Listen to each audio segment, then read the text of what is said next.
Hey everyone, I'm here to talk to you today about lip piercings, Labret and Monroe, which I'll be showing you some rings in just a moment and a retainer as well.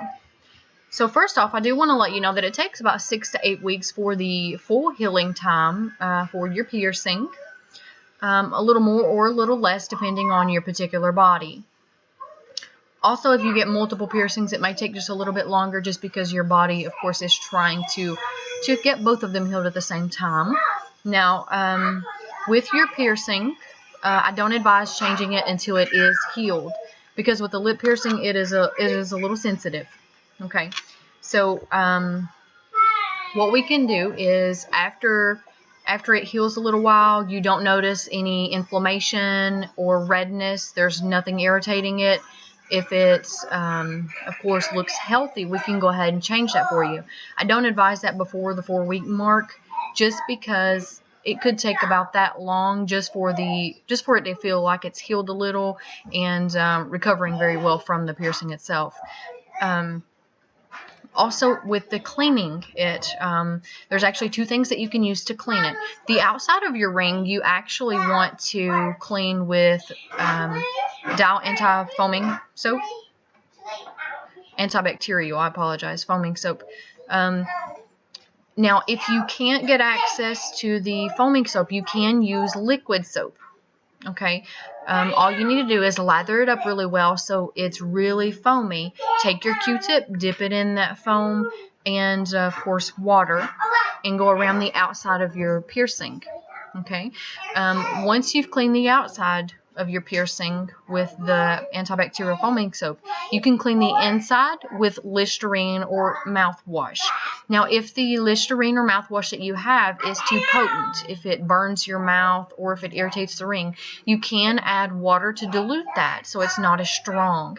I'm going to go ahead and show you an example of some of the rings that you can actually change it to once it has healed and you don't have any inflammation, any redness. This is one of the rings. Okay, it is the silver ball with a little stud on the inside. Next, I want to go ahead and show you a couple other. Okay, this one is black and has a ball on the end. This one is a little shorter for people with the thinner lips, of course. Okay, and it's just a little acrylic stud. This is a metal stem with a star. It's metal as well on the end. You can see that. Let me turn it to the side. You might get a little better. Now I'm going to go ahead and show you a horseshoe ring. Now this is what I have in my lip right now, which I'll come closer so you can see it. Okay, this is what the horseshoe ring looks like. Okay, now there are many different gauges that you can choose for your lip piercing. 14 and 16 are the 2 typical gauges. However, I prefer the 16 gauge because if you decide to take the piercing out later on, it leaves a smaller scar. Also, I'm going to go ahead and show you a retainer. Now, if there were to be any issues of you being able to wear your ring to work, to school, maybe if you're taking pictures and you don't want it to show up, something along those lines, these are made for that reason. Okay, this is called a retainer. What you do is you actually take this little circle portion off the end. It's just a little ring. Okay, you take it off the end. Okay, and then this is the part that you actually put in your lip. This flat part stays on the inside of your mouth, just like your stem of your lip ring. And then once you put it through, you can see that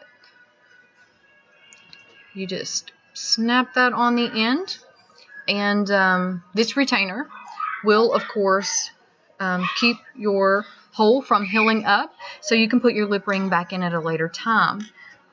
If you have any questions about your piercing, if this video has something that I have forgot to mention, or if there's more information that you would like about lip piercings or any piercing in general, please comment, and I'd be happy to try to get back to that as soon as possible.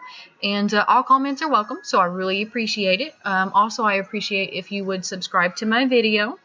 And in the future, I'll have a lot more informative videos. Like I said, if there's something that you're interested in that I haven't done a video on, please leave me a comment, and I'll try to get that made up for you so we can get you really informed, and so you can be really aware of how to take care of and the proper things that you can do to make sure your piercing stays healthy and clean.